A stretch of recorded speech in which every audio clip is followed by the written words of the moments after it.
எல்லாருக்கும் வணக்கம். ஒரு 2 நாளாக மனசு ரொம்ப நிழலாக இருக்குது. ஒரு சம்பவத்தை பற்றி. என்ன அப்படின்னு கேட்டிங்கன்னா, நம்ப அஜித்குமார் அந்த கோயில் பாதுகாவலர். அவரு பார்த்தீங்கன்னா, எந்த தப்பும் பண்ணலை. தப்பு பண்ணியிருந்தா கூட நீங்கள் தண்டனை கொடுக்குறீங்க, அதெல்லாம் ஓகே தான். கோயிலுக்கு வர்றதே வந்துட்டு நம்மளை காப்பாற்றுங்க, நமக்கு நல்லபடியாக நம்ம வாழ்க்கை இருக்கணும் அப்படின்னு வேண்டிக்கிறதுக்காக வர்றாங்க. இவங்க காரில் வந்துட்டு பார்க் பண்ண தெரியலன்னு அந்த தம்பி சொல்கிறாரு. அப்படி இருந்து பரவாயில்லமா, நீங்கள் போய் சாமி கும்பிட்டு வாங்க, நான் யாரையா வச்சு பார்க் பண்ணுறேன்றாரு.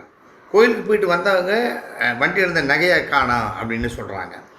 உடனேயே இவர் மேலே கம்ப்ளைண்ட் கொடுக்குறாங்க, இவர் கூப்பிட்டு போகிறாங்க, இது பண்ணுறாங்கன்னு. நான் என்ன கேட்குறேன், தப்பு பண்ணாரா பண்ணலையான்னு தெரியாமல் ஒருத்தனை அடிக்கிறதுக்கு காக்கி சட்டைக்கு என்ன ரைட்ஸ் இருக்குதுன்னு கேட்குறேன். ஏற்கனவே ஒரு வாட்டி வந்து இந்த சாத்தாங்குளத்தில் வந்து அப்பா புள்ள 2 பேருக்கும் நடந்த இதை பற்றி நான் ஏற்கனவே பதிவிட்டிருந்தேன். போலீஸ்காரங்களில் சில நல்லவங்களும் இருக்காங்க, சில மோசமான இருக்காங்க. ஏப்பா கஞ்சி போட்டு சட்டையை அயன் பண்ணால் வெறப்பாக தான் இருப்பியோ? நான் என்ன கேட்குறேன், ஒருத்தி என்ன இது இல்லை, எவ்வளோ கொடுமை இதெல்லாம். அடிக்கும்போது அந்த பையன் கத்திருக்கிறாரு, ஒரு வழி இருக்காதா? ஒரு சக மனுஷனை போட்டு அந்த அடிக்கிறீங்களே, ஏன்னா மனுஷங்களா இல்லை காக்கி சட்டை போட்ட யமனுங்களா? அறிவு வேணாம்.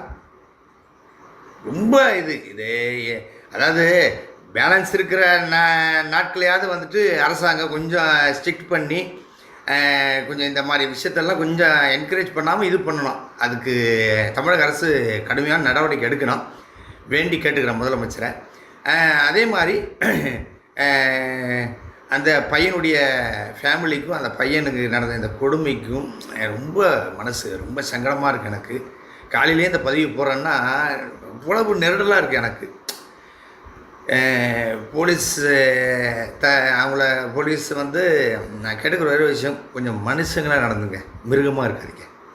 தேங்க்யூ.